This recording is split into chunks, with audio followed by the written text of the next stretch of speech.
అందరికీ వందనం.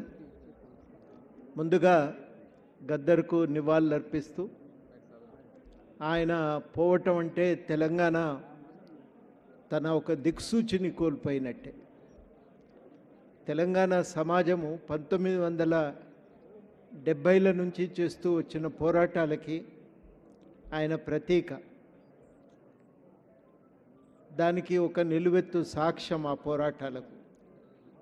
వాటికి ఒక చైతన్యం నింపి మార్గనిర్దేశన చేసినటువంటి వ్యక్తి.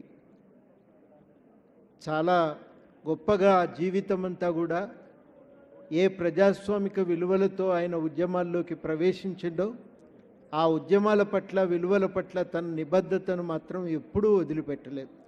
నిరంతరం అదే విలువల కోసం బతికిండు, అదే విలువలను ముందుకు తీసుకువెళ్ళటానికి తాపత్రయపడ్డాడు. అటువంటి గద్దర్ లేకపోవటం పెద్ద లోటు ఇవాళ మనందరికీ. చాలా పెద్ద ఎత్తున రాజ్యాంగంలోని ఆదేశిక సూత్రాలను, ప్రాథమిక హక్కుల గురించి ఒక ప్రచారం చేయాలి. అవే గనక అమలు కాగలిగితే భారతదేశంలో ఒక నిశ్శబ్ద విప్లవం సాధ్యమవుతుంది. వాటిని అమలు చేయించే దిశగా తన కార్యాచరణను కొనసాగించాలని నిర్ణయించుకున్నాడు.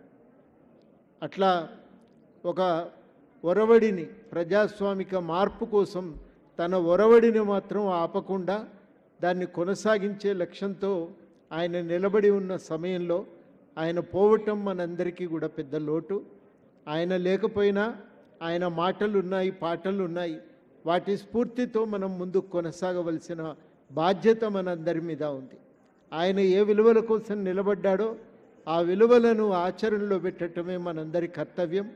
ఆ బాధ్యతను నెరవేర్చే లక్ష్యంగా అందరం కలిసి ఆయన కర్తవ్యాల్ని సాధించే దిశలో ముందుకు సాగాలని కోరుతూ సెలవు.